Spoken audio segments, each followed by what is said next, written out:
Bonjour, bon après-midi ou bonsoir à tous et bienvenue dans le podcast de La Niche Aventure. Je suis Claire et je suis ravie de vous retrouver pour un tout nouvel épisode du podcast.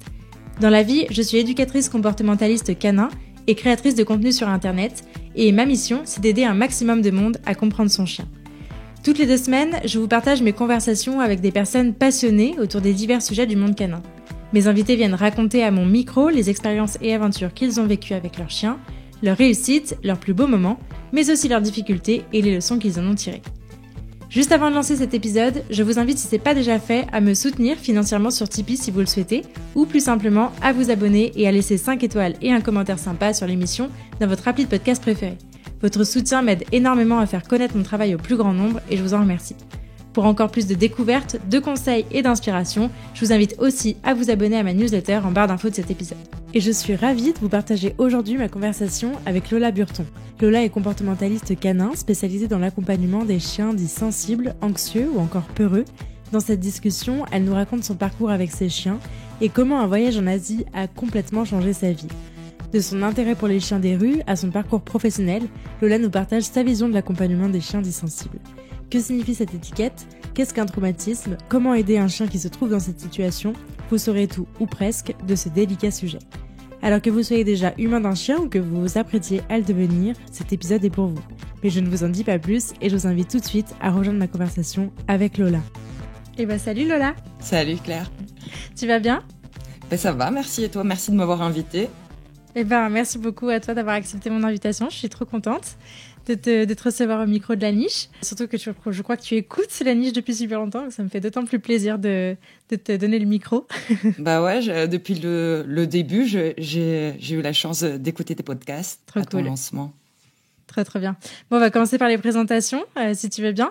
Qui es-tu, Lola ? Je m'appelle Lola, je suis comportementaliste canin. J'exerce à Bruxelles, mais aussi en ligne. Je m'intéresse principalement aux chiens qu'on va étiqueter de sensibles, anxieux, peureux, etc. Et à côté de ça, je suis infirmière en santé communautaire. Je suis belge et ça n'existe pas la santé communautaire, mais en soi, c'est de voir la santé d'un point de vue global et c'est un peu infirmière sociale. Et j'offre des services d'accompagnement des institutions qui accueillent un public précaire pour accueillir un public précaire avec chien. Voilà. Ok, très bien, trop cool. On va reparler un peu plus de ton parcours. Tu as plusieurs chiens, je crois. Est-ce que tu peux nous les présenter ? Donc moi, je vis avec Samy, qui est un chien de La Réunion, qui est un gros sensible en intérieur, pas en extérieur. Et Calo, un chien à 3 pattes, qui vient aussi de La Réunion, qui est une petite terreur que j'adore, un vrai petit clown. Et il y a un 3e chien à la maison qui est le chien de mon coloc, qui s'appelle Réa, qui est un mix porte et fenêtre, voilà, mais qui ressemble à un chien de berger, quoi. Ok, trop cool. Avant de revenir un peu sur ton parcours et le sujet d'aujourd'hui, on va parler justement des chiens dits sensibles, entre guillemets. Est-ce que tu peux nous raconter, toi, est-ce que tu as toujours été au contact des chiens ou est-ce que c'est venu un peu plus sur le tard ? C'était quoi ton histoire commune avec les chiens ? Alors, ça va prendre tout le podcast si je parle de toute ma vie des chiens. Donc, j'ai eu un chien étant jeune où j'ai tanné ma mère pour l'avoir, une Golden Retriever que j'ai adorée. Et puis après, j'ai eu Rorschach, qui était un dog de Bordeaux. Voilà, j'aimais les chiens, mais voilà, j'avais pas de connaissances spécifiques à ce moment-là. Tout a commencé vraiment, mon amour des chiens, on va dire, en voyage, parce que je suis partie 1 an et demi, 2 ans en Asie, en voyage en sac à dos, voilà. Et quand je suis partie, au fur et à mesure, j'ai commencé à m'intéresser très fort aux chiens des rues, à les observer tout le temps. À la fin, c'était plus que ça, parce qu'en plus, ça a fini avec le Covid, donc j'avais plus rien d'autre à faire que ça, parce que j'étais coincée en Inde. Et donc, j'ai commencé à faire du workaway dans un refuge, dans un sanctuaire en Thaïlande de chats et de chiens. C'était super chouette, c'était trop chouette parce que j'avais peur d'arriver dans un endroit où ils étaient enfermés non-stop et en fait, c'était pas trop le cas. Donc, ça a été une super chouette expérience. J'étais censée rester là 3 semaines et pour finir, je suis restée plus longtemps. Et à côté de ça, donc je bossais le workaway, tu bosses, t'es nourri, logé, blanchi. Et en contrepartie, tu bosses quelques heures par jour. Et après ces 4 heures de boulot par jour, je faisais quoi? J'allais voir les chiens des rues. Et donc là, ça a vraiment commencé à être un petit peu mon focus. Puis j'ai été dans d'autres pays où j'adorais les observer. Et donc pour finir, je me suis retrouvée en Inde. Et comme je suis infirmière, j'y ai bossé aussi là-bas, à Varanasi, une région de l'Inde qu'on connaît souvent. Tu vois, c'est des escaliers. Si on connaît un peu l'Inde, souvent on a cette image d'escalier le long du Gange et des corps qu'on brûle dessus. Et donc j'ai été quelques mois pour bosser. Et puis après, je suis restée sur place parce qu'il y a eu le Covid et qu'entre-temps, je suis tombée grave amoureuse des chiens des rues là-bas, mais d'une chienne en particulier que j'ai ramenée en Belgique et que je ne pouvais pas la prendre avec le Covid parce que tout ce qui était... il y a plein de choses à faire d'un point de vue rage et tout ça. Et donc, l'ambassade m'avait dit, bon, soit tu rentres sans elle, soit tu restes sur place. Et j'ai dit, je reste sur place. Et puis, quand elle a eu ses vaccins, quand il y a eu le titrage sérique, donc une prise de sang qui montre qu'elle est bien vaccinée pour la rage, il n'y avait plus d'avions. Donc, j'ai dû attendre qu'il y ait de nouveau des avions. Donc voilà, la première crise Covid, ça a été, j'ai passé mon temps à observer les chiens des rues en Inde. C'était génial. Avec ma petite Naou que j'avais promenée, voilà. Donc, ok. Tu l'as rencontrée comment, du coup, cette petite chienne? Alors, l'histoire de Naou, j'arrive à Varanasi, donc je viens de l'Inde, on en parle souvent, mais c'est fatigant, quoi. Mentalement, tu prends le train, il y a beaucoup de monde partout, voilà. Et donc, j'arrive à Varanasi, je viens de prendre le train, de prendre un tuk-tuk où tu sors de là, on dit, il y a plein de choses qui se passent.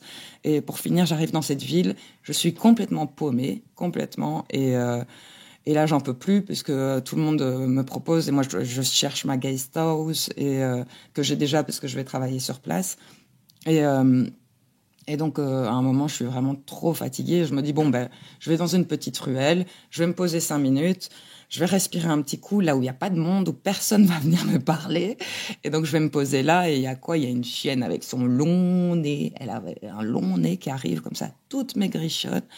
Et là, on se fait un moment câlin et tout ça. Et puis, je vois quoi? 2 petites croquettes de chiots quoi qui arrivent tout derrière et moi de toute façon il y en a plein partout, je sais pas pourquoi, je crois que à ce moment-là j'étais vraiment au niveau émotionnel, j'étais là et donc j'ai eu un gros flash sur la maman et donc j'allais la nourrir tous les jours et puis je passais mon temps encore une fois le long du Gange à observer les chiens, mais je rentrais pas forcément en contact avec tous les chiens parce que si tu rentres en contact avec, tu sais pas plus observer les mêmes choses. Donc, mais avec elle, tous les jours, j'allais lui apporter un petit peu de bouffe. Elle était à côté du commissariat. Ils me regardaient tous bizarres, d'ailleurs. Bref. Et donc, j'allais la nourrir tous les jours parce qu'elle était très, très maigrichonne et qu'elle allaitait les 2 petits. Et voilà, et c'est devenu un petit rituel. Et puis, un jour, en Inde, il faut savoir qu'il y a tout le temps des événements. Tu sais pas pourquoi. Et dans la rue, il y a un gros tambour, il y a da da da da da da. Et un jour, je reviens du boulot et on me dit, il y a eu un gros événement dans la rue de tes chiennes. Des Indiens qui me disent ça. Donc, du coup, je vois à la tête qu'il y a un truc chelou. Bref, j'y vais, je veux voir direct. Et là, il y a pas la maman. Et il y a la petite chienne qui était blanche, que j'appelais Naï à l'époque, qui veut dire non, pour te dire si j'étais en positif. Mais bref. Et l'autre chienne, j'avais appelé Babou. Et Babou, qui veut dire enfant, on dit à tous les enfants, on dit Babou, Babou, Babou. Et donc, la Babou, elle était plus là. Et donc, je demande, mais ils parlent pas très bien anglais. Donc, je demande. Et ces personnes-là parlaient pas très bien anglais, en l'occurrence. Et ils me laissent comprendre qu'en fait, elle est morte, la petite Babou, et qu'ils l'ont déjà mis dans le Gange. Et la maman était pas là. Et là, il y avait la petite Naï qui était là avec un paquet, avec 2 chips devant elle et la pâte toute pétée. Et là, mon sang, il a fait qu'un tour. Et je l'ai prise et je l'ai amenée dans un endroit pour qu'ils la soignent et tout ça. Donc, elle est restée là-bas quelques jours. Et puis après, ils m'ont appelé, ils m'ont dit, on va la remettre en rue. Et j'ai dit, non, vous la remettez pas en rue, je viens la chercher. Et donc là, j'ai été la chercher. Elle a attrapé la maladie du carré. Donc, il y en a plus dans nos pays, heureusement, mais c'est une maladie qui a énormément dans les pays où il y a énormément de chiens des rues. Et c'est une maladie qui fait des dégâts au niveau cérébral. Et donc, elle avait une sorte de hochement de tête tout le temps. Elle disait oui tout le temps. Et voilà. Et donc, de Naï, elle est passée à Naou pour un petit signe pour sa petite sœur. Naï et Babou, j'ai mis ensemble, ça a donné Naou. Et puis voilà, la maman a été opérée, programme TNVR, donc c'est opération, stérilisation et remise en rue. Donc je ne pouvais pas prendre la maman, enfin souvent on me pose la question pour la maman, qui était mon gros coup de cœur, mais voilà, je ne pouvais pas la prendre parce que je pense qu'elle ne se serait pas forcément habituée dans notre environnement, qui allait être le mien bruxellois, quoi. Et voilà. Ok. Et du coup, alors, donc, Naou, tu l'as ramené en Belgique. Tu as fini par y arriver au bout de quelques mois. Quelle a été la suite de l'histoire, du coup, avec Naou? Comment est-ce que ça t'a amené jusqu'ici? Alors, Naou, elle s'est super bien adaptée. Vraiment, on est arrivé, je crois qu'elle devait avoir 6 mois juste avant la période d'adolescence. Et elle s'est vraiment super bien habituée dans un premier temps. Parce qu'en plus, j'ai été resquattée chez ma sœur. Parce que j'avais pas je suis rentrée, j'avais pas d'appart. Et c'était dans le centre de Bruxelles, quoi. Donc Lola, elle n'a pas fait les choses à moitié. Et elle s'est super bien habituée assez rapidement. Je pense que je le verrai avec mes yeux d'aujourd'hui. Je me dirais, oh, peut-être que j'aurais pu faire ça autrement, évidemment. Mais globalement, elle était bien. Et il y a une période comme ça où tout d'un coup, en tout cas de mes yeux à ce moment-là, tout d'un coup, elle a commencé à avoir des gros stress en extérieur où elle avait vraiment des sortes de crises de panique, je le voyais comme ça, où je ne savais pas d'où ça venait. Elle semblait regarder le ciel et c'était vraiment à la sortie de la maison comme ça.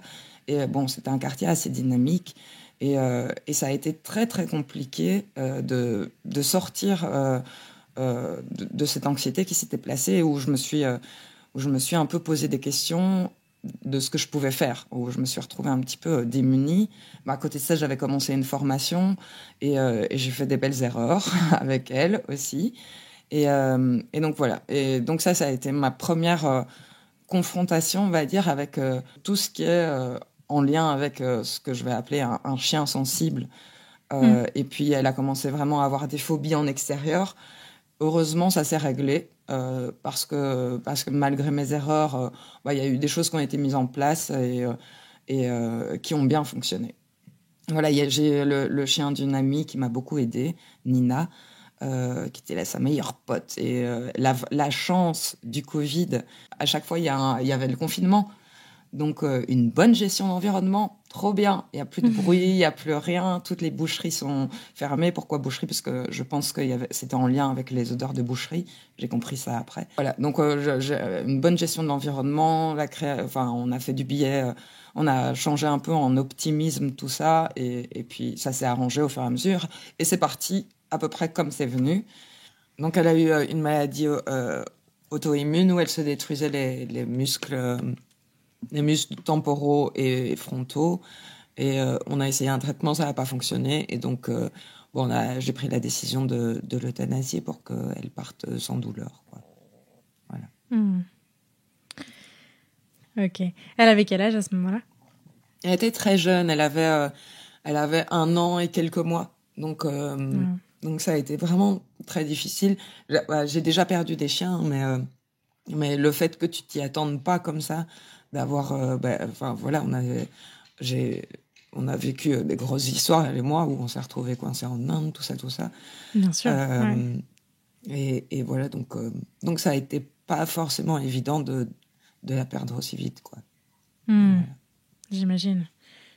Et du coup, tu nous as dit que tu avais commencé déjà une formation alors qu'elle était encore là. Qu'est-ce qui a fait déclic? À quel moment est-ce que tu as décidé de creuser le sujet plus au point d'en faire une partie de ton métier aujourd'hui?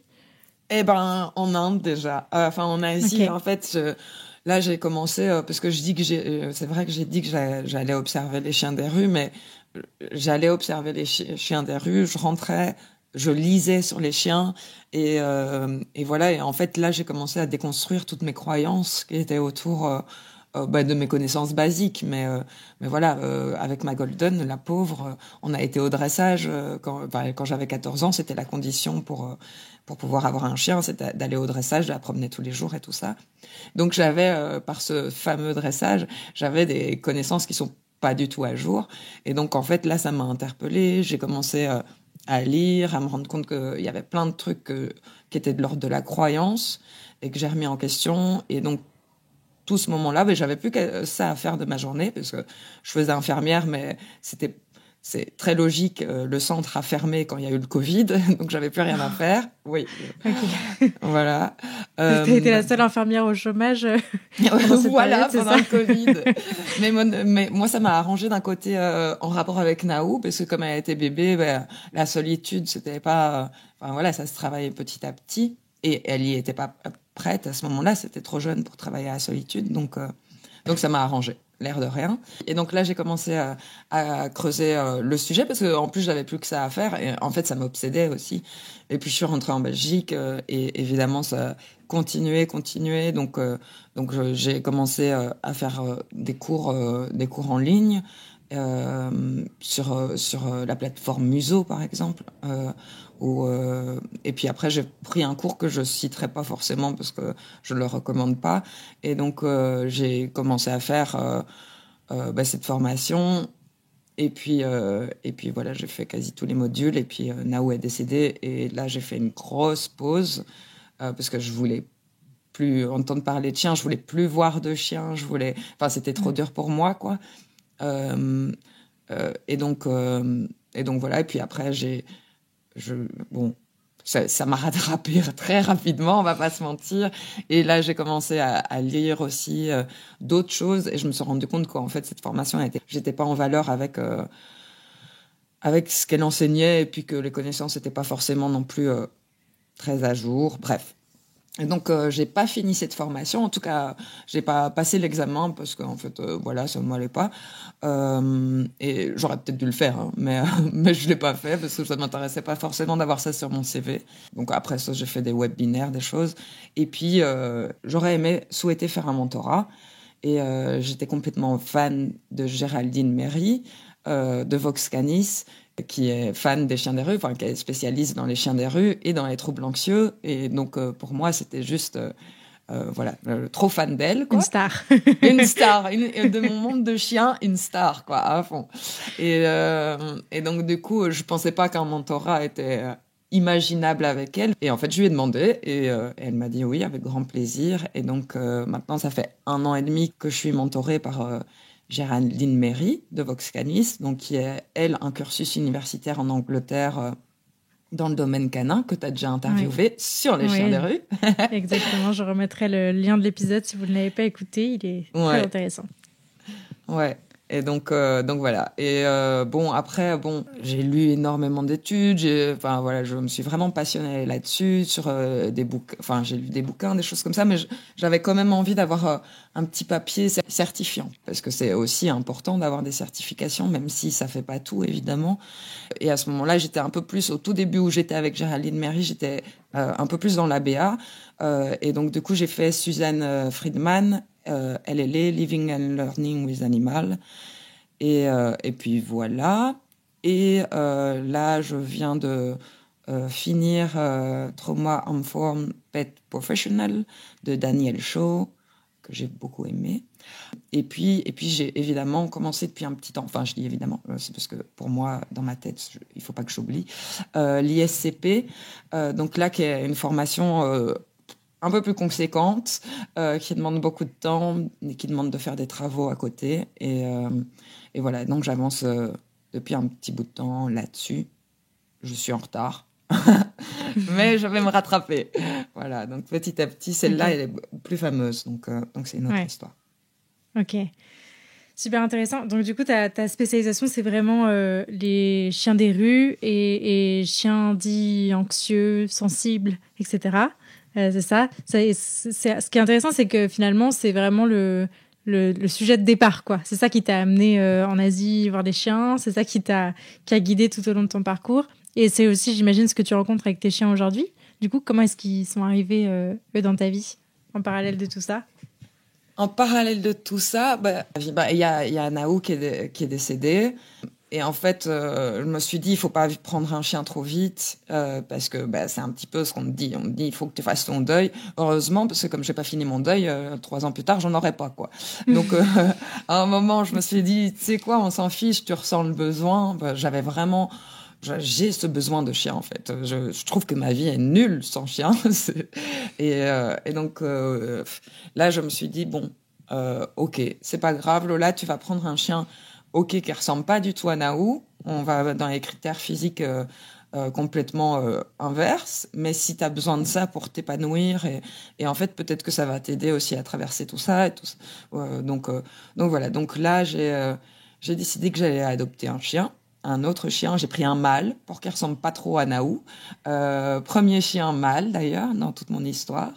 Et donc, je voulais un chien des rues, parce que, bon, je crois qu'on a compris, je suis une petite fan des chiens des rues, et j'aime bien aussi, bon, c'est un gros cliché, mais c'est des chiens quand même généralement plus calmes, et moi, j'ai pas envie d'aller faire de l'agility, ou tu me verras pas avec un chien courir, quoi. Bon, déjà, courir, laisse tomber, quoi. Donc, voilà, et je voulais aussi une sélection où chacun correspondait bien à l'autre, quoi. Et donc, j'avais pas envie d'un chien. En fait, je faisais aussi de la médiation animale dans mon autre boulot en tant qu'infirmière en santé communautaire avec Naou. Évidemment, pas le moment où elle avait des grosses anxiétés, parce qu'il te faut un chien bien dans les pattes pour ça, sans les pattes. Et donc, je voulais un chien qui avait potentiellement ce profil-là. Donc, il fallait un chien plus ou moins bien dans ses pattes. Donc, c'est Samy qui semblait rejoindre ce critère-là. Et donc voilà, via une association, je leur avais parlé de mon projet et tout ça.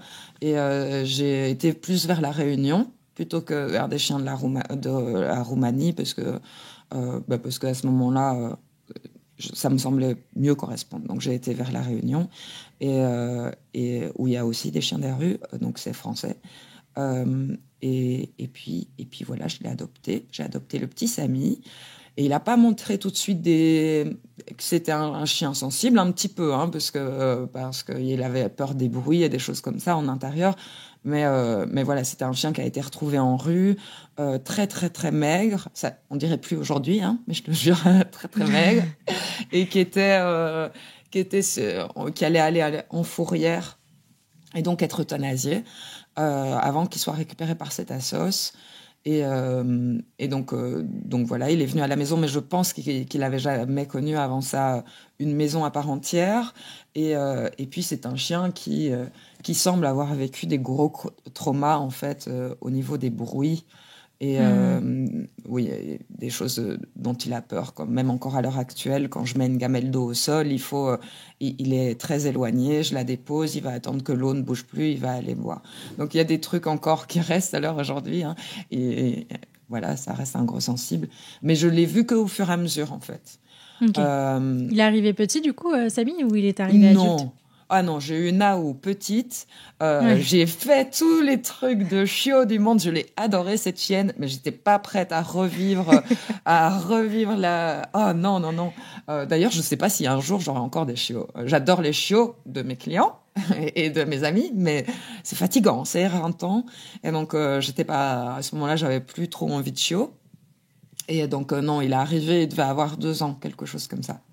Ok. Et voilà. Et il était réactif congénère mâle principalement, mais ça maintenant c'est plus que ok. C'est juste un chien qui n'a pas énormément besoin de rapports sociaux. Et il a fallu aussi que Lola elle comprenne ça et qu'elle fasse le deuil du chien de Disney et des choses comme ça. Donc après le deuil du chien de Disney, tout s'est relativement bien passé, mais il y a vraiment cette sensibilité au bruit et au mouvement à la maison qui a été très forte chez lui.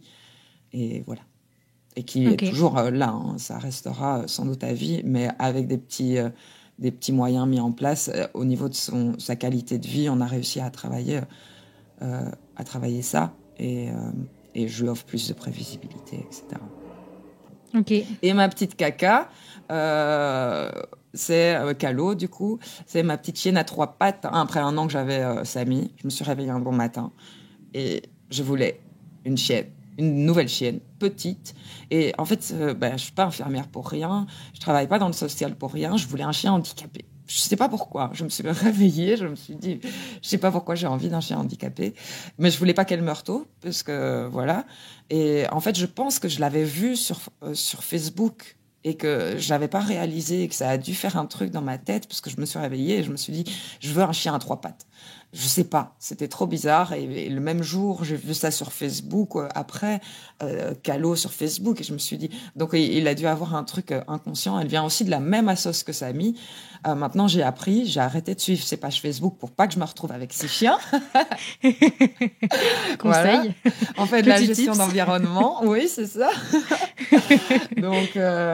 Donc voilà, ça a dû faire un truc inconscient dans ma petite tête, je sais pas. Mais je me suis réveillée un beau matin et évidemment j'ai mon coloc, je vis pas toute seule, donc il fallait qu'il soit ok. Il a été ok et puis j'ai adopté ce monstre et là j'étais déjà un peu sensibilisée enfin voilà, j'aimais beaucoup les chiens sensibles déjà et en fait, j'étais prête à traverser ça. Enfin, j'étais prête à l'accompagner là-dedans, à changer ma vie en fonction d'elle et son arrivée. Sauf que j'ai pas du tout eu un chien sensible.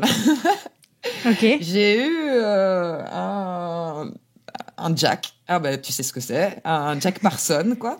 Comme ça, avec l'énergie d'un Jack, mais avec 3 pattes, quoi. Et donc, du coup, ça a été compliqué dans le sens où, elle est pleine de vie, c'est vraiment un petit clown, je l'adore, je l'aurais pas, enfin voilà, je l'adore, mais j'étais pas prête quoi à avoir ça, un petit torrent dans notre vie là. Et le petit souci, c'est que là, ça a sensibilisé Samy encore plus au bruit, parce que Calo est pleine de vie, elle saute de partout, Oui. elle est pleine de dynamisme, et donc du coup, elle fait du bruit. Elle joue avec l'autre chienne, et quand elle joue, elle fait tomber des trucs, et puis donc ça a sensibilisé très fort Samy au bruit. On a fait un gros... Voilà, il y a une bonne dégression à ce moment-là. Et bon, maintenant, on a mis les choses en place et donc c'est de nouveau OK, mais ça a été un torrent dans toutes nos vies, cette petite chienne. Elle a quand même des sensibilités à l'extérieur, mais en tout cas, c'est clair que dans son quotidien, elle est bien. Mais sinon, elle est réactive, vélo, enfant, humain, en fait. Elle a tout. Mais ça se passe très, très bien parce que, enfin, on arrive à gérer tout ça et on avance petit à petit. En tout cas, en intérieur, elle est plus que bien. Ok. Trop cool.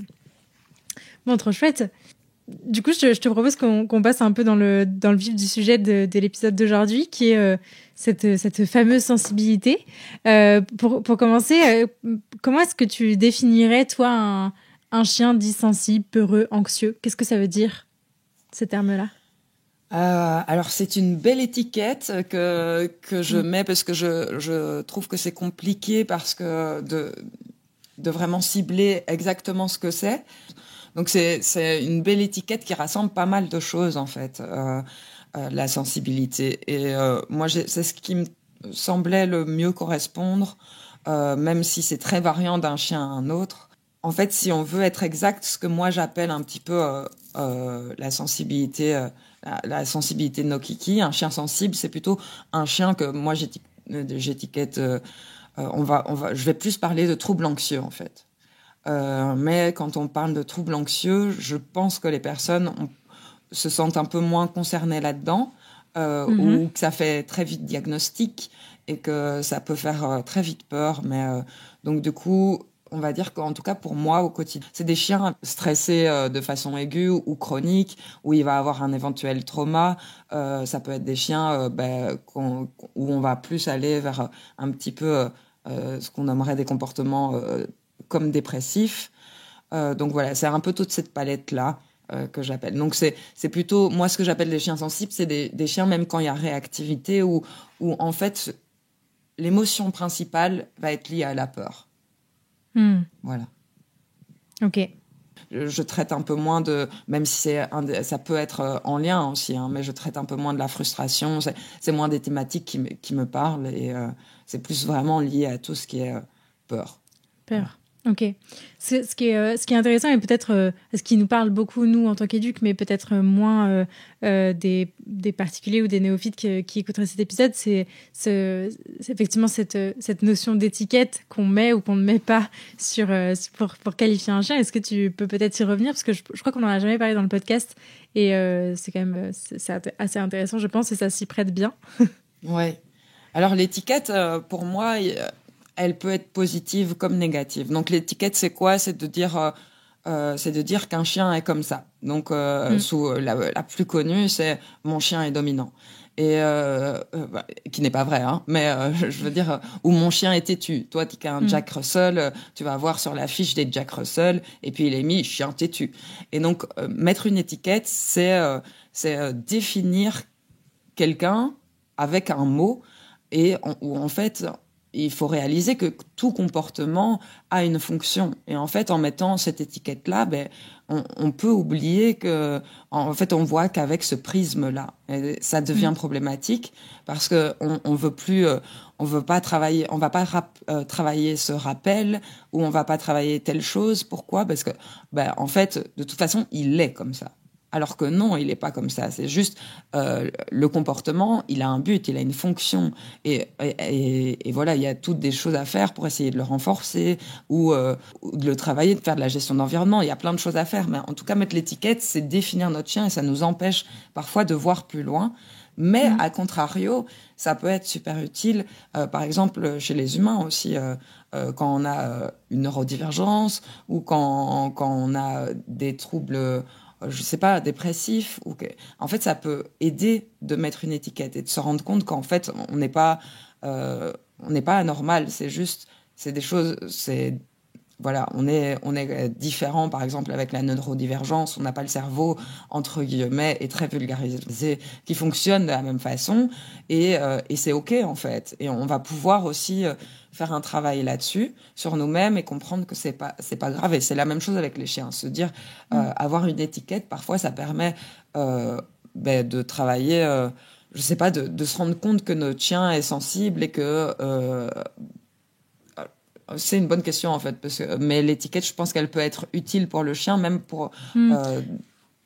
Peut-être elle est utile quand elle s'apparente à un diagnostic, tu vois, qui amène du coup des solutions, alors que une étiquette posée comme ça, juste avec un qualificatif, ça empêche de voir ce que le chien fait et plutôt de tout appréhender par rapport à ce qu'il est présumé être et non pas faire. Oui. Oui, peut-être par rapport à un diagnostic, mais ouais, encore ce mot-là, moi j'accorde une importance très importante au mot, tu vois, et la notion de diagnostic, il y a Calo qui vient avec nous, elle vient s'installer, si vous l'entendez. Oh, qu'elle est trop mignonne. Mignonne avec ses grosses moustaches, toi mignonne. Et en fait, je pense que le diagnostic... ouais, c'est pas. En tout cas, moi, je pense que c'est difficile de dire que je pose un diagnostic vu que je ne suis pas véto-comportementaliste, tu vois. Mais je pense que pouvoir dire, ok, ton chien, il réagit comme ça parce qu'il a peur, c'est un chien sensible. En fait, c'est une étiquette qui va pouvoir aider l'humain à expliquer aussi à sa famille, à pouvoir expliquer en fait ce qui se passe derrière, et que non, justement, c'est pas un chien dominant. C'est pas. Alors on remplace une étiquette par une autre, mais si à chaque fois on doit expliquer chaque comportement a une fonction et il fait ça parce qu'en fait il est dans l'évitement, etc. Non, ça nous permet. Mais ce qu'il faut retenir, c'est que même en utilisant l'étiquette sensible, je pense que c'est important de garder à l'œil que ce n'est qu'une étiquette. Mais en même temps, c'est intéressant de se dire, ok, au quotidien, elle me sert cette étiquette, et c'est pas vouloir arracher toutes les étiquettes à tout prix. Ça permet de résumer des situations. Socialement, c'est intéressant. Ouais. Ouais. Ok. Je pense. Je t'ai coupé. Non. Ouais. Tu nous as dit que les cas, toi, qui t'intéressaient le plus étaient tout ce qui s'apparentait à l'émotion de la peur, on va dire, au stress que tu as pu citer. Comment est-ce que tu pourrais définir, toi, ce stress, cette peur? Le stress, c'est un peu tricky parce qu'il y a ce qu'on appelle... en fait, le stress, c'est quelque chose de bien. Qui nous permet de survivre, en fait, tout simplement. Donc, qu'est-ce qui se passe durant un stress où il y a une menace qui est perçue? Donc, tu vas avoir toute une cascade au niveau du corps qui va se mettre en route et qui va, au final, je résume très très fort, qui va dégager des glucocorticoïdes qui vont permettre au cœur de s'accélérer, à la tension artérielle de monter et en gros qui va permettre à ce qu'il y ait le corps qui se mette en action. Donc c'est super important parce que ça va nous permettre d'échapper à une mort probable. Si on s'est dit ok, ça c'est menaçant, si l'amygdale a commencé à clignoter attention, c'est une petite partie dans le cerveau, attention, et ben c'est intéressant de pouvoir faire quelque chose. Toute cette cascade qui va se mettre en action et puis à un moment on va pouvoir éventuellement redescendre de stress parce qu'on s'est rendu compte que en fait sur l'appui de fenêtre c'était pas un monstre sanguinaire mais c'était juste un petit pigeon en fait, et donc il y a le préfrontal qui va faire non mais donc devant au niveau du front dans le cerveau qui va dire non mais gars tu t'es encore emballé, et qui va dire à l'amygdale ok on redescend, et donc tout va redescendre. Et donc tout ça pour dire que c'est tout ce qui s'y joue là, c'est super intéressant parce que si on n'avait pas ça, on serait sans doute pas là en train d'en discuter quoi. Si la voiture passe et que tu te laisses écraser, c'est pas très utile. Donc voilà, donc c'est normal d'avoir du stress et il faut pas le voir comme quelque chose de néfaste parce que ça nous sauve la vie. Par contre, du stress maladaptif ou du stress chronique. Donc, souvent, le stress chronique, les humains, des chiens avec des stress chroniques, ils peuvent moins le voir. Parce que le stress aigu, c'est le chien qui panique d'un coup pour je ne sais pas trop quoi. Imaginons justement ce monstre sanguinaire qui était un pigeon. Et donc, les comportements, on peut les voir très forts. Tandis que le stress chronique, on va potentiellement, en tant qu'humain, moins le voir. Parce que ça va être moins des comportements qui vont surgir comme ça. Et l'idée, c'est de, après un stress, pouvoir redescendre. Et ça, c'est ce qu'on appelle la résilience aussi. C'est la capacité, pour encore une fois, en résumant très fort, de communication entre l'amygdale et le préfrontal qui va faire « Ok, on redescend tout ». C'est vraiment très fort résumé. Et c'est la capacité de se remettre d'un stress, ça c'est super important aussi.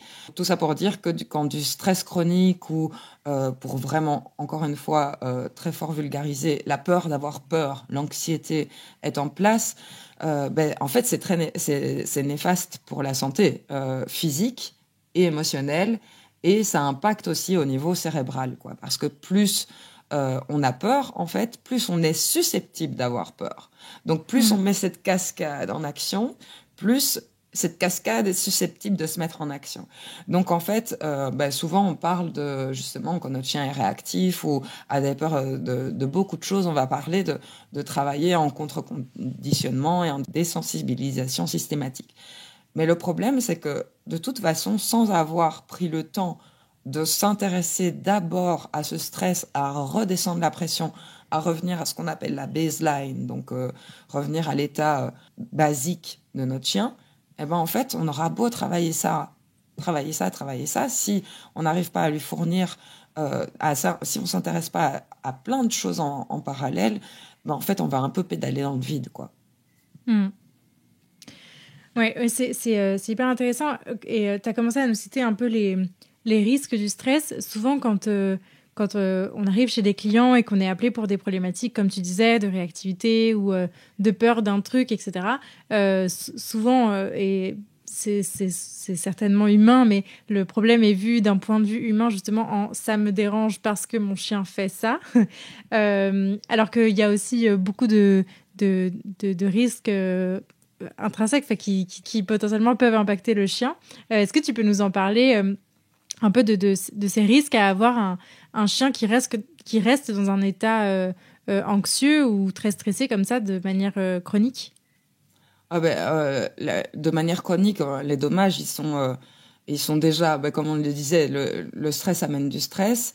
Le stress chronique, il y a quand même un gros risque d'anxiété. Enfin, en tout cas, pour la santé mentale, ça va avoir des impacts assez gros sur l'hippocampe et l'hypothalamus. Et je te passe les détails, mais en gros, ça va être de pire enfin, c'est le bien-être ça va général. pas s'arranger tout seul, quoi. Ça va pas s'arranger tout seul. En tout cas, si on n'essaye pas de retourner à sa baseline, ça va pas s'arranger. Et puis son bien-être au niveau psychique, au niveau de sa qualité de vie et physique, parce que ça a des gros dommages au niveau physique aussi. Au niveau de la perception de la douleur aussi. En fait, c'est un cercle vicieux pour plein de choses. On aura sans doute l'occasion de reparler de la douleur, ou en tout cas toi. Par exemple, la perception de la douleur elle peut être plus forte quand on a un chien stressé, et quand on a un chien douloureux, on peut avoir un chien plus stressé. Donc, c'est des cercles vicieux, et souvent, en fait, dans ces systèmes-là, c'est des cercles vicieux, en fait, tout simplement. Et au niveau aussi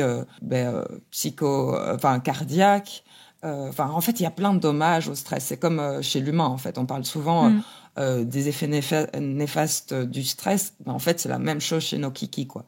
Chez nos chiens, pardon. Donc okay. Voilà.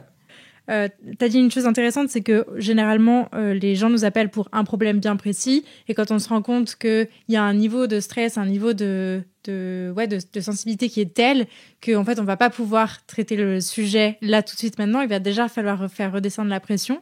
Est-ce que tu peux nous en parler un peu de tout ce travail en amont, en fait? Qu'est-ce qu'on peut mettre en place pour aller jusqu'à cette étape où effectivement on va travailler peut-être de la désensibilisation sur les croisements congénères. Ouais. Mais avant d'en arriver là, quel levier d'action est-ce qu'on a disponible? Alors, il y en a vraiment pas mal. Le souci, c'est que parfois l'humaine ne comprenne pas trop le lien. Par exemple, moi, avant de voir mes clients et tout ça, je demande 1000 vidéos. Je demande des vidéos de quand il mange, des vidéos de quand il fait dodo, des vidéos. Et au départ, les humains, ils comprennent pas forcément pourquoi.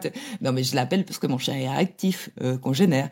Et en fait, justement, c'est parce que tu vas creuser plein de choses pour voir les piliers sur lesquels tu pourrais jouer pour justement et déjà t'assurer qu'il n'y a pas du stress chronique. Est-ce qu'il dort bien? Dans quelle position est-ce qu'il dort? Et voir un petit peu les détails.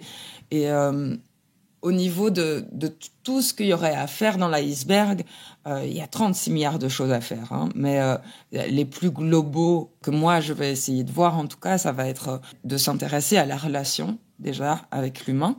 Parce que la relation, on a pu mettre en évidence que le lien d'attachement humain-chien était le même que le lien d'attachement enfant-parent. Alors ça veut pas dire qu'on aime autant nos enfants qu'on aime nos chiens, ça c'est propre à chaque individu.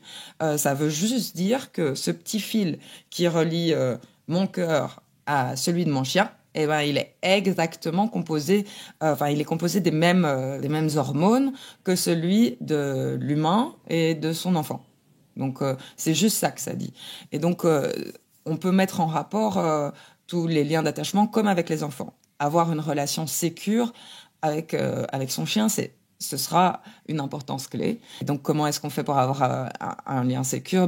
Déjà, être là avec son chien, pouvoir être là quand il a peur, l'aider à s'éloigner, ne pas faire d'immersion, utiliser le renforcement positif. Et je pense, prendre du temps pour soi, ça c'est clair. Aussi, quand on a un chien sensible, si on veut entretenir notre relation avec notre chien, il faut savoir prendre soin de soi parce que c'est sur un long moment. Il ne faut pas qu'il y ait une injonction à ça, hein, mais prendre soin de soi en tant qu'humain, si on en ressent le besoin, c'est entretenir aussi sa relation. Donc ça, c'est un point hyper important pour moi. Puis la priorisation, on va dire, d'un chien bien dans ses pattes plutôt qu'un chien qui obéit. Et ça, c'est aussi se questionner quant à la place du chien. Est-ce qu'on est une famille postmoderne où le chien est un individu, ou est-ce qu'on est une famille où doministique, je ne sais pas le terme en français, mais où il y a une hiérarchie dedans et où le chien a peu de choix, peu d'empowerment. Donc empowerment, c'est la capacité d'agir sur sa vie. Donc donner du choix, donner de la gentilité. Avec les chiens sensibles, avoir du choix, de l'empowerment, de la gentilité, pouvoir te rendre compte qu'en fait, quand tu émets tel comportement, il y a telle conséquence. C'est vraiment super important parce que moi, quand je regarde mon chien Samy, au départ, il sautait jamais sur moi, il ne mettait aucun comportement. Enfin, si, on peut pas ne pas avoir de comportement, mais je veux dire, vite paniquer. Et maintenant, de pouvoir partir d'une pièce quand il y a du bruit, quand je le préviens qu'il va avoir du bruit et qu'il a pas envie, il part. Quand je rentre à la maison, il me saute dessus. Pour moi, c'est une grosse, grosse victoire, quoi. Voilà, j'ai mon chien voilà, il est optimiste, il est super content et c'est super chouette à voir.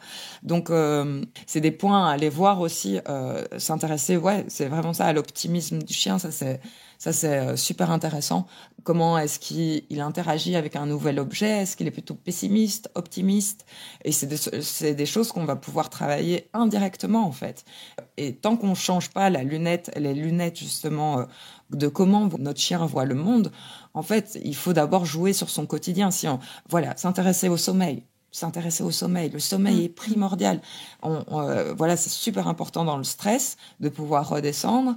Et à côté de ça, si on a des chiens qui dorment pas bien, qui sont prêts à bouger au moindre petit truc, qui dans leur environnement est un peu aux aguets, eh ben en fait, on va avoir un chien qui sera plus. Et c'est comme je disais tout à l'heure avec le cercle vicieux de la douleur.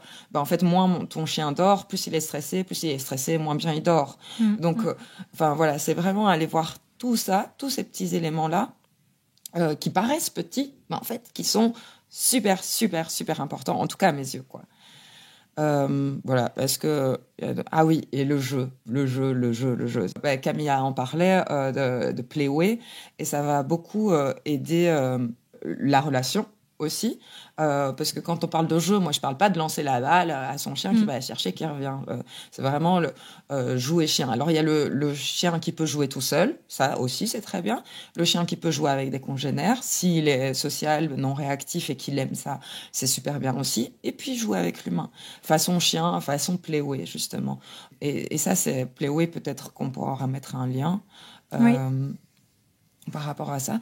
Et c'est super chouette parce qu'en fait, le jeu, ça crée du BDNF, juste pour dire le nom, pour me la péter. Non, mais ça crée une sorte, j'aime bien le simplifier par un petit infirmier dans le cerveau qui vient voir, ok, est-ce que tout est en place, dans plus ou moins l'intégralité du cerveau. Et en fait, en jouant, ça va en créer. Et donc, ça va être un peu prophylaxique. Donc, ça va être dans la prévention. Et le jeu, en fait, il permet... il va jouer sur d'autres éléments aussi, en fait. Et donc, ça, c'est super chouette. Par contre, il y a des fois, il faut apprendre. Avec les chiens les plus sensibles, c'est ce que j'ai eu avec mon chien, on a dû apprendre à jouer ensemble. Parce que justement, avec les gros traumas qu'il a eus, ça a été quelque chose où on a dû vraiment y aller au fur et à mesure. Et parfois, c'est juste 10 secondes. On joue 10 secondes, il faut que le chien soit preneur, c'est toujours lui qui s'engage. On va jouer, et ça va être 10 secondes, et puis après, ce sera tout. Et c'est déjà ça. Et petit à petit, avec la motivation du chien, on va travailler ça, et peut-être qu'un jour, on aura 2 minutes où on joue ensemble, mais même si c'est 10 secondes, c'est 10 secondes. Et donc voilà, donc ça pour moi, c'est vraiment toutes ces facettes-là. Et s'intéresser à la résilience du chien, plutôt que vouloir contrôler le chien avec tout ce qui est justement autocontrôle et tout ça, et de demander au chien de pas émettre, on ne peut pas ne pas émettre un comportement, mais de rester là et de rien faire. Mais essayer justement de lui donner l'empowerment, du pouvoir sur sa vie, de l'encourager à, quand il fait des petits trucs, de se dire ouais super. Moi, mon chien, quand il passe devant moi, j'ouvre la porte, il passe devant moi, trop bien, il a envie de partir en balade en fait. Avec ces chiens-là, en fait, l'optimisme, et puis je pense que c'est important en tant qu'humain de voir tout l'optimisme comme une réussite en soi. Ouais. Parce que en fait, avec ces chiens-là, c'est aussi super important d'être super heureux de ces petites victoires, de fêter ces petites victoires. De célébrer tout ça. Ouais. Et je trouve que c'est hyper intéressant parce que pour avoir croisé la route de quelques clients qui se sont trouvés avec des chiens très sensibles, très anxieux, où il y avait justement tout ça à mettre et tout ça à déconstruire, on est vite désemparé en fait, à se dire waouh, qu'est-ce qu'on fait, qu'est-ce qu'on met en place, et le quotidien il est vite très très difficile parce que il faut aussi faire le deuil du chien Disney, hein, comme tu disais tout à Ouais. l'heure, quand on a un chien sensible qui peut pas sortir, qui peut pas, voilà, qui ne regarde pas, qui est pas dans la même pièce que nous, des choses comme ça peut être très compliqué à gérer humainement. Donc c'est vrai que de se mettre dans cet état d'esprit de ok, on va célébrer toute la moindre petite avancée et on va vraiment l'accompagner là-dedans, c'est vraiment chouette. C'est vraiment Ouais. chouette. Dans les outils, dans les choses qui peuvent intervenir pour accompagner le chien là-dedans, dans cette retour à la baseline, Ouais. il peut y avoir la médication. Est-ce que tu peux nous en parler un petit peu? Toi, est-ce que c'est quelque chose avec laquelle tu travailles? Comment est-ce que tu le vois? Je pense qu'il y a pas mal à dédiaboliser. On en a déjà parlé pas mal sur ce podcast, mais je pense que ça peut être intéressant de le placer dans cet épisode aussi. La médication, je pense, en tout cas, moi, ça arrive souvent que je conseille mes clients la médication. Et en fait, je pense qu'il y a plein de préjugés avec la médication, mais comme avec les humains et la médication aussi, comme si le chien ou l'humain allait être complètement dépendant de ça et en fait qu'on le rendait zombie et que alors que si ton chien est zombie avec une médication, c'est que le dosage il est pas bon, hein. Donc c'est vraiment pas l'idée. L'idée de la médication, c'est il va sans doute avoir une médication, ça dépend des chiens et de quoi ils souffrent au quotidien. Est-ce que ça peut redescendre tout seul ou justement est-ce que les aider à redescendre à redescendre à leur baseline, la médication peut être utile.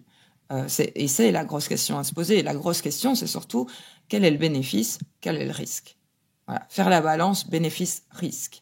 Et je pense qu'à partir du moment où le bien-être de notre chien est impacté par le stress quotidien, par de l'anxiété ou quoi ou qu'est-ce, ben en fait, le risque, il est plus grand pour la santé physique et émotionnelle du chien de ne pas s'outiller de quelque chose qui pourra permettre justement au chien de s'apaiser.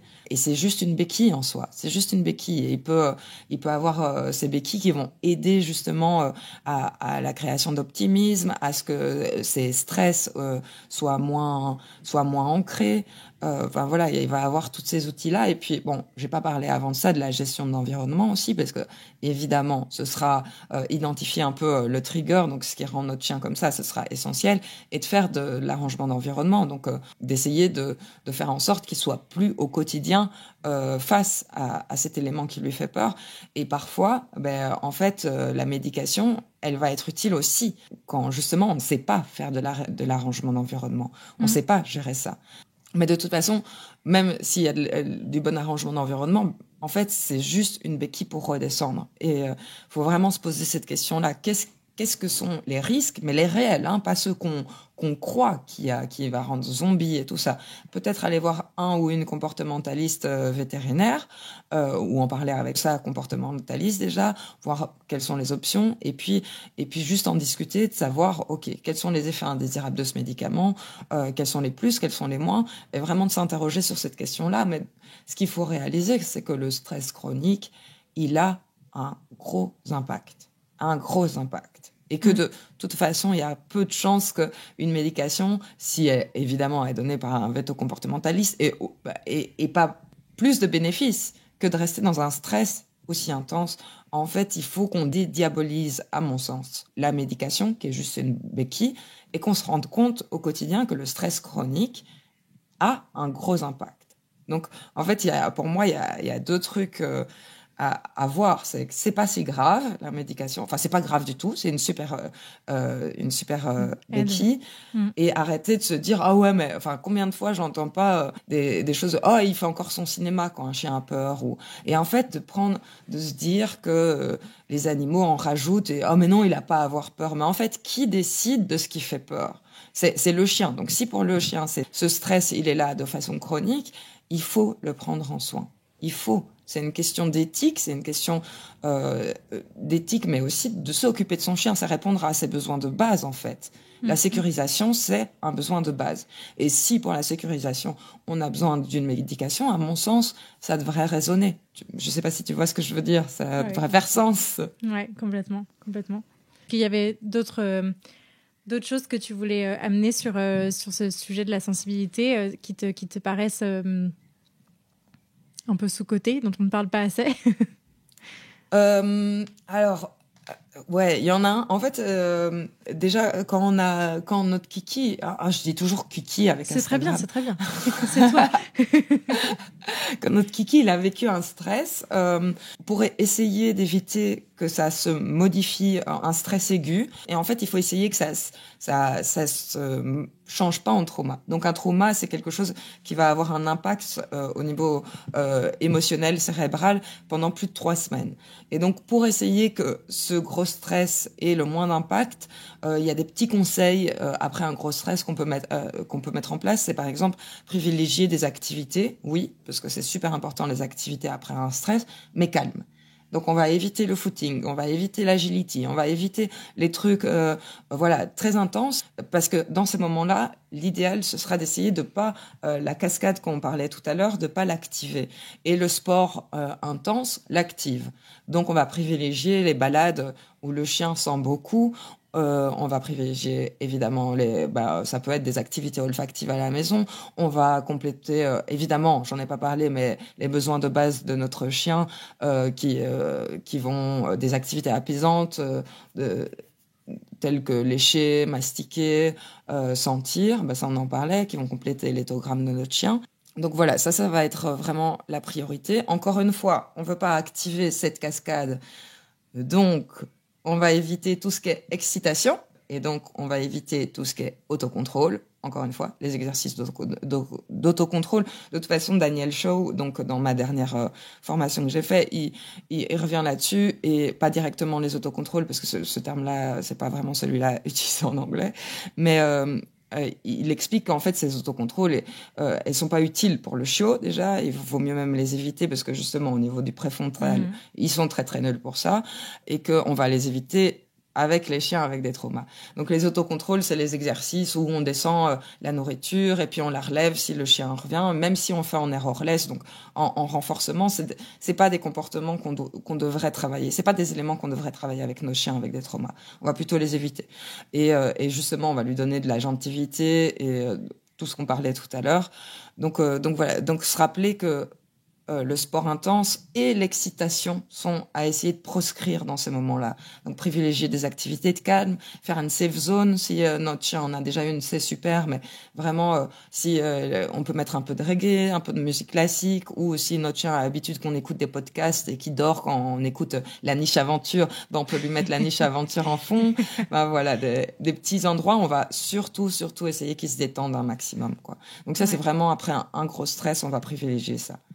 Ok, c'est hyper intéressant, parce qu'effectivement, et ça résonne aussi beaucoup sur ça marche aussi avec les chiots, hein, sur le traumatisme, et paraît vite arrivé, et du coup c'est vrai que c'est toujours intéressant d'avoir des outils et de se rappeler que ok, bon, on va faire en sorte que on en ressorte grandi de cette expérience-là, quoi.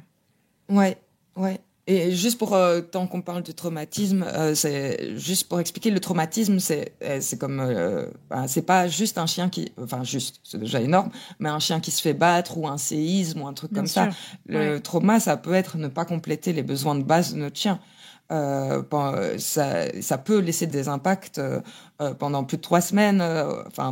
Donc ça rentre dans la définition. Il y a ce qu'on appelle les traumas. Daniel Shaw, il dit ça, des traumas positifs, donc qui sont par l'ajout de quelque chose. Donc un chien qui va se faire taper, par exemple, ou un séisme. Et puis il y a les traumas négatifs qui vont être le retrait de quelque chose. Donc la séparation avec l'humain, le fait de pas combler les besoins, ou justement c'est des choses qui seront pas mises en place.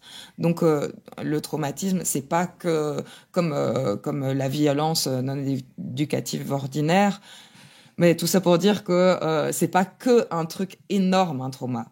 C'est juste quelque chose qui va impacter, et ça peut être le fait de ne pas répondre aux besoins de base de notre chien et à son besoin de sécurisation, entre autres. Voilà. Pour te poser la question signature un peu du podcast, qu'est-ce que ça a changé à ta vie de vivre avec des chiens? Mais en même temps, j'ai envie de dire, tu as toujours vécu avec des chiens, donc mais peut-être qu'est-ce que ça a changé à ta vie d'avoir rencontré Naou? Oula, ça a tout changé à ma vie. Qu'est-ce que ça a changé à ma vie? Je pense que déjà ça a fait que j'ai eu un intérêt déjà avant elle, mais au chien des rues, ça a fait que voilà. En fait, je pense que quand j'ai eu Naou, je me suis dit ok Lola, si tu la prends, cette chienne, elle doit, parce que il y avait quand même, c'était pas le chien le plus malheureux du monde. Je veux pas dire que les chiens des rues sont heureux, mais en l'occurrence, dans son cas, sa qualité de vie était pas horrible de mon point de vue. Et je me suis dit, Lola, si tu la prends, par contre, tu dois garantir à cette chienne qu'elle ait plus un mieux-être que si elle était en rue. Donc, comme j'avais déjà observé que les chiens avaient beaucoup de choix, ça dépend, encore une fois, hein, tous les chiens des rues n'ont pas beaucoup de choix. Mais en l'occurrence, dans ce contexte-là, qui était le sien, elle avait un degré de liberté plus ou moins relativement important, même si elle pouvait pas aller dans beaucoup de rues. Elle faisait du foraging, elle faisait des choses comme ça. Et je me suis dit, si tu la prends, tu dois lui offrir plus de bien-être que ce qu'elle en aurait en rue. Et donc, je pense que c'est avec cette grosse question-là qui a fait que je me suis vraiment encore plus intéressée à, OK, qu'est-ce que je dois mettre en place? Et je me suis fort intéressée à la question du choix, de l'empowerment, de la gentilité et toutes ces notions qui, pour moi, sont plus qu'essentielles. Ouais, c'est intéressant parce qu'effectivement, enfin, on repart un peu dans le sujet des chiens des rues, mais il y a quand même ce degré, enfin, effectivement, pas systématiquement, mais ce degré de liberté où finalement, ils vivent tout seuls, quoi. Ils vivent sans nous, quoi, en tout cas, sans humains. Ce qui n'est pas le cas dans nos sociétés occidentales, notamment, je pense que c'est un élément hyper important à avoir en tête quand on adopte un chien des rues. Aussi que si on adopte un chien qui a eu ce degré de liberté sans dépendance à l'humain, c'est un énorme changement qu'on lui impose pour son bien ou pas. Ouais. Après, là où je mettrais des guillemets, c'est quand on dit qu'il y a beaucoup de degrés de liberté, il faut, à mon sens, prendre énormément de pincettes parce que ça me fait vite peur que ce soit mal compris dans le sens où le degré de liberté, c'est aussi en fonction des ressources qu'il y a. Donc, par exemple, en Inde, il y a qu'un chien dans la même rue. Le degré de liberté, il y a des chiens qui bougeaient pas de leur rue, hein, parce que sinon ils se faisaient. Et puis, il y a quand même un état de santé qui est vraiment énorme, il y a un taux de mortalité qui est énorme. Donc je veux pas dire que la vie des chiens des rues mais par contre il faut trouver un juste équilibre. On peut pas se dire OK, ils viennent chez nous et puis je vais tout contrôler. Non, en fait, voilà, on peut au quotidien leur amener une vie meilleure qu'ils avaient en rue en leur donnant un peu plus de contrôle sur leur propre vie, quoi, en se disant juste, OK, en fait, peut-être que c'est un individu qui peut faire des choix, peut-être que je peux lui faire confiance, peut-être que c'est beau à voir, en fait, et voilà, je pense qu'il faut juste faire attention à ce qu'il n'y ait pas chien en rue, liberté, et puis parce qu'il y a plein de risques d'être en rue, et ça dépend de plein de choses, mais en tout cas, c'est clair qu'aussi quand on accueille un chien des rues chez nous, pour moi, il faut veiller à ça. Moi, quand je vois des chiens de Roumanie au collier étrangleur dans mon quartier, ça me rend folle. Après, pour tous les chiens, ça me rend folle, hein, on est d'accord. Mais comme en plus j'ai cette sensibilité-là, ça me rend tarée, quoi.